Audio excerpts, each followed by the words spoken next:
In acid-base calculations, we're going to do something called a titration. And a titration is a lab method where you're going to do neutralization to figure out the concentration of something.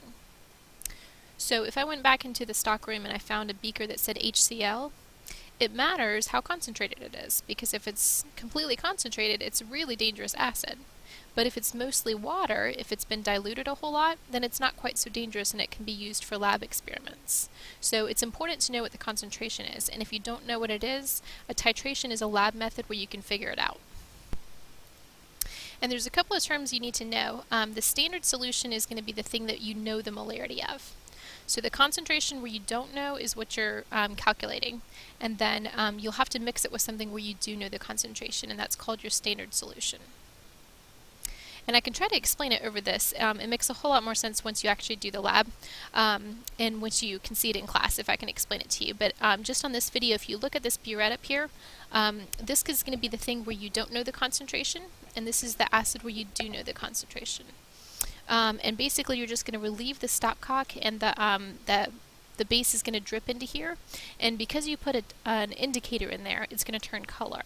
And at a certain point you're going to stop the titration once the color is correct, and then you can look at the volume up here and use an equation to calculate it. And I know it sounds really crazy, but for this class really all you need to know is that a titration is a lab procedure where you use acid-base reaction to find the concentration of something. And we'll do some practice problems in just a minute, and I'll show you how to do them. Two other words that you need to be familiar with. The end point is where the indicator turns color, and the equivalence point is where you're done with the reaction.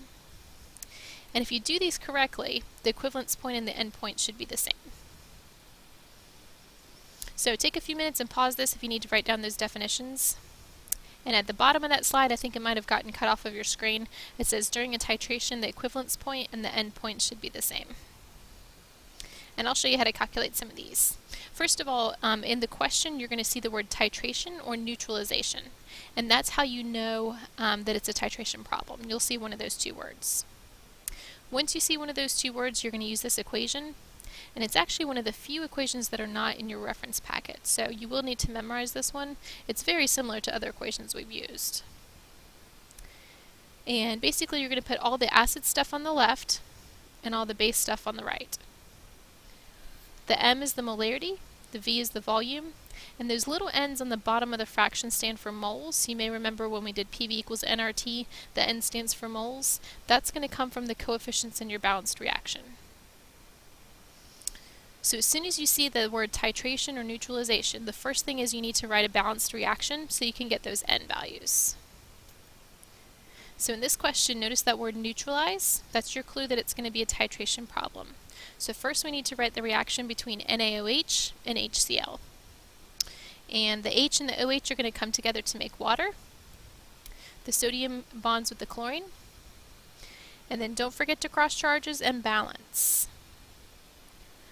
So sodium is +1, chlorine's -1, and then when you balance it, it actually is already balanced. So this one's a pretty easy one. Here's our equation. The top of the fractions, all four of those variables, they'll be given to you in the question except for one, and that's the one that you're solving for. The bottom of the fraction, those two n values, come from the coefficients in your reaction. So if you look at this reaction, the base is the NaOH because it's got the hydroxide. The acid is the one that starts with the H. So these are the two things you're going to look at. So because there's a 1 in front of the HCl, this n down here will be a 1. And because there's a 1 in front of the NaOH, this n down here will be a 1. So basically it's just the coefficients from the reaction. And then you just plug everything in and solve for it, and it's just a matter of doing the algebra. So all the acid stuff is on the left, all the base stuff is on the right. And again, those 1s came from the balanced reaction. Once you calculate it, you should get 0.04 molarity. And just like as always, if you have trouble with the fractions, go ahead and cross multiply. And be really careful with your division. A lot of people divide the wrong way. The next one, notice the word neutralize in the question. Again, that's how you know you're going to do a titration problem.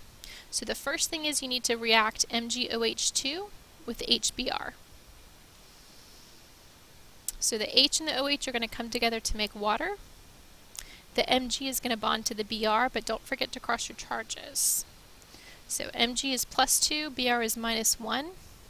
So when you cross it down, it becomes MgBr2. Then you have to go back and balance it.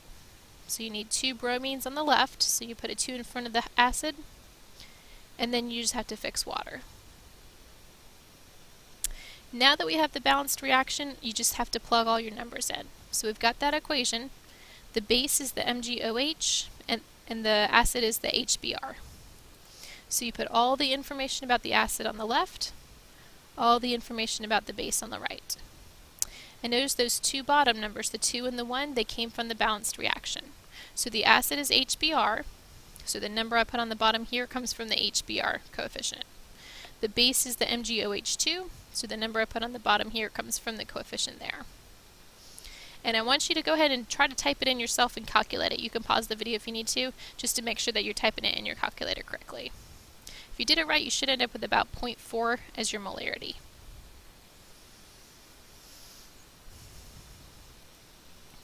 And this is the last one. I want you to pause this video and I want you to try this whole thing by yourself and see what you get. First you need to write the balanced reaction, then plug in all your values and calculate the molarity and see what you get. And then check your answers up here.